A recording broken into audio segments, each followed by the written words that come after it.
But there was the assumption that racism is only particular for people who are black. And I don't actually agree with that. I think there's racism for white people just as much. I've been in this situation many times where I've had remarks made about my person, the fact that I'm white, that I'm blonde, that I'm getting old or whatever. I've come across just as much discrimination in my life as possibly many black people have.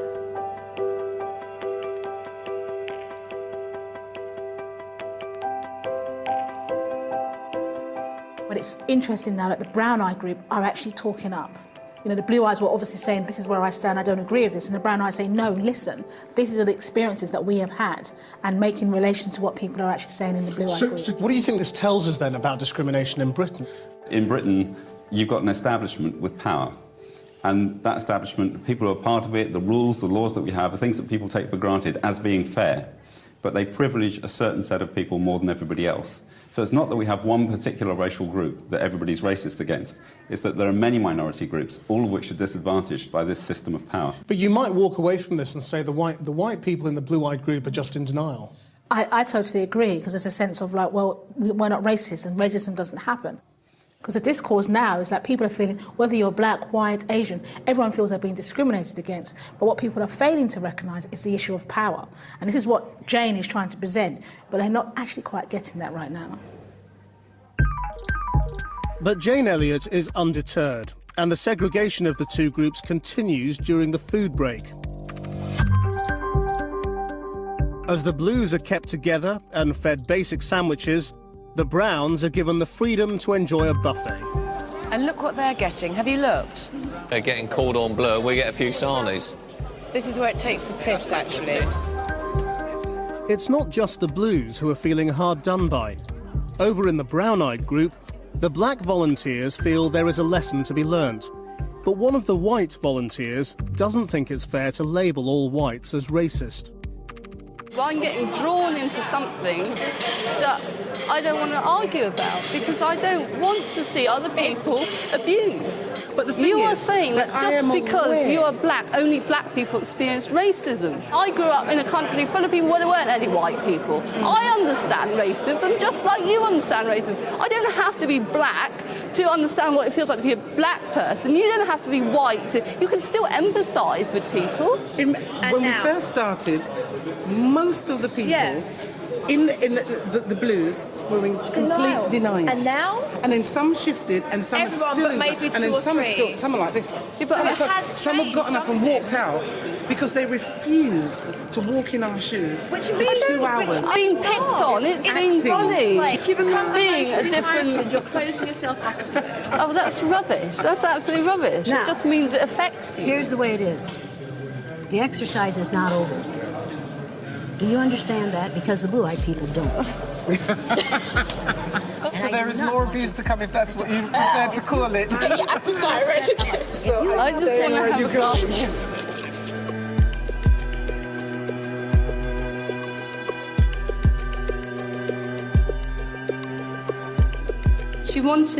She wanted people to understand what black people were going through, but she didn't want to understand what anybody else was going through.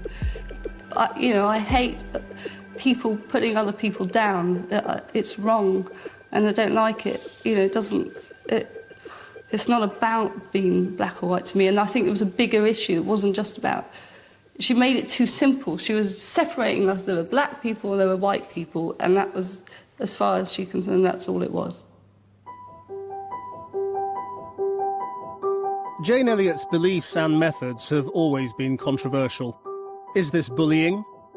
Or is her unpopular approach revealing there is more racism beneath the surface than we think? Once you start thinking, oh, everybody's looking at me, I'm different. Everybody's got it in now, are they? Nearly as many of them as us, so they're not different. Nobody, But in my class, 1/3 of my class are black children. Then I've got a bunch of half-caste children. I've got one little girl who's stunningly beautiful. She fell over, scraped all her face. I admit I was slightly surprised that where she scraped all her face, it's all pink underneath. Right? Did I expect it to be black? I don't know.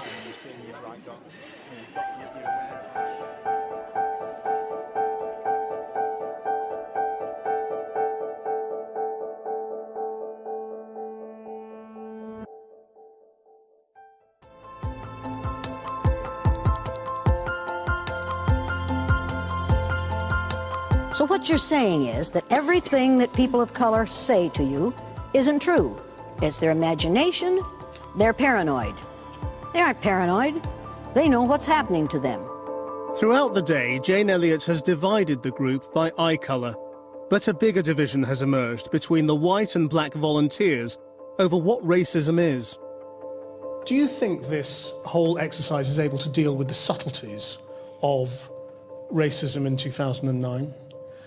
The racism that isn't in your face, that's under the surface, that you may not spot, you may not notice? No, the point isn't to be subtle. The point is to be brutal and show the brutality of discrimination as it happens, not individual to individual, but system to person. So how people suffer as a result of an unfair system. For Jane Elliot's final flourish, everyone will sit an intelligence test. But she's rigged it, so the blue eyes will fail. Brown-eyed people, move your chairs back away from these people, because if they can see your papers, they'll cheat. To guarantee this, she's already given the Browns half the answers and told them to keep it quiet. For the first time, the Blues offer no resistance. Hopefully it makes them aware there's no way to win. They're in a lose-lose situation. And then eventually they become resigned to the fact that they have no power. And it's just, might as well sit here and take it. There's nothing I can do about it. But one white volunteer in the Brown Eyes is about to derail the test. Whose test is this? Hazel. Hazel's. Where's your test? Underneath. Are you checking it at the same time? No. Why not? Because why should I? Why do I have to? What's the relevance? Let me make it relevant for you. This broad doesn't think she has to check her test. We cheated on the test, so I don't see why we should be marking it. Well, you gave us the answers. You didn't cheat on the test. So why should I mark it when I know that you've cheated? Wait just a damn minute. You can, as a white woman, prevent white people from learning for as long as you think you can get away with it.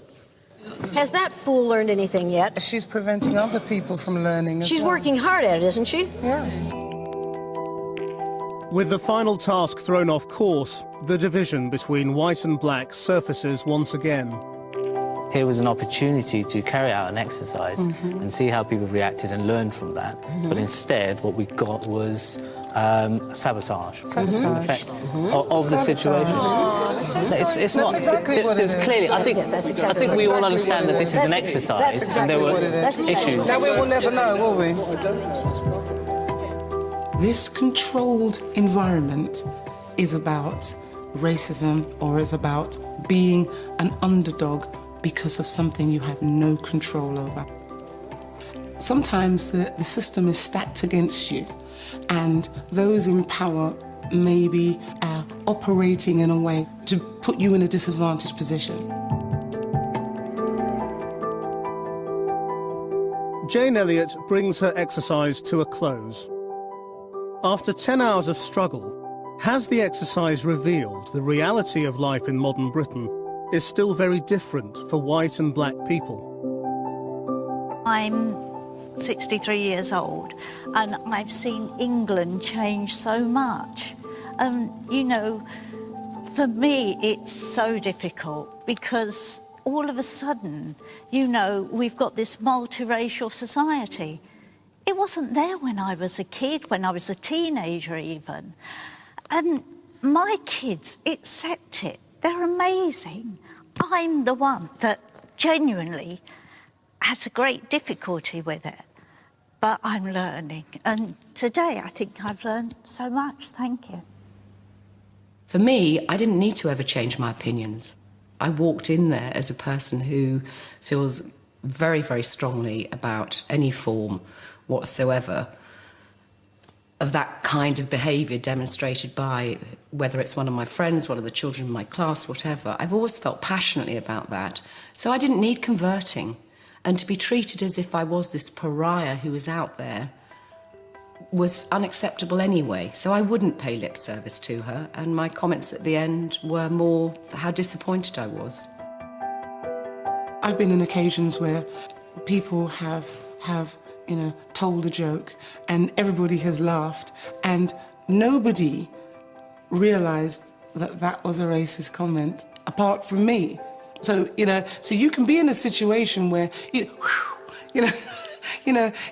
goes completely over your head because it doesn't affect you. So because it doesn't affect you, it doesn't exist. And that's not the case. You've just not noticed. Jane Elliot has said this will be the last time she does her exercise on this scale. Having watched the twists and turns all day, I wanted to question her methods and beliefs.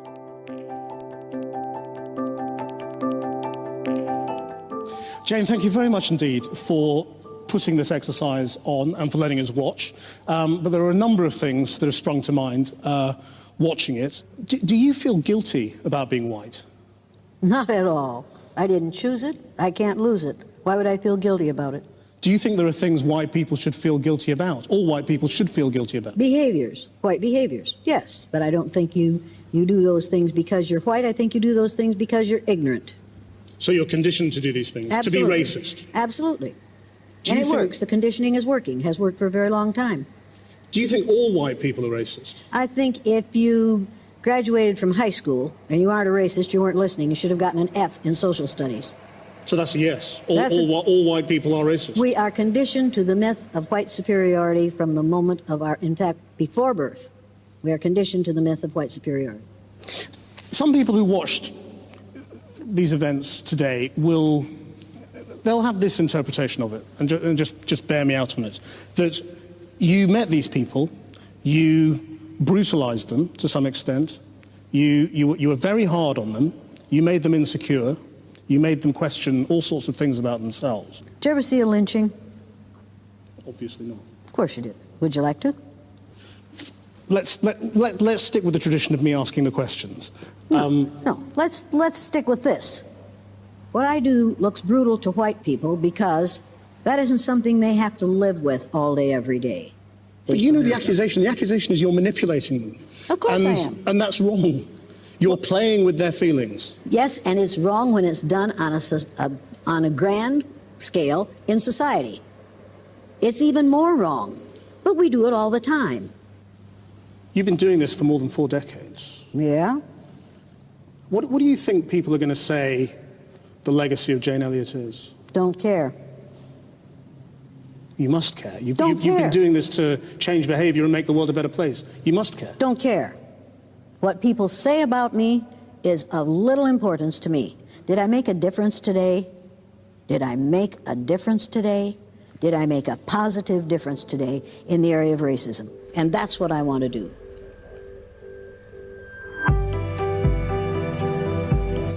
Explore the themes raised by this or any of the programmes featured in Race Science's last Taboo season by visiting channel4.com/race and science. More from this season on Sunday with Science's Dirty Secret, charting the rise and fall of the human zoos. Sunday at 7 on 4.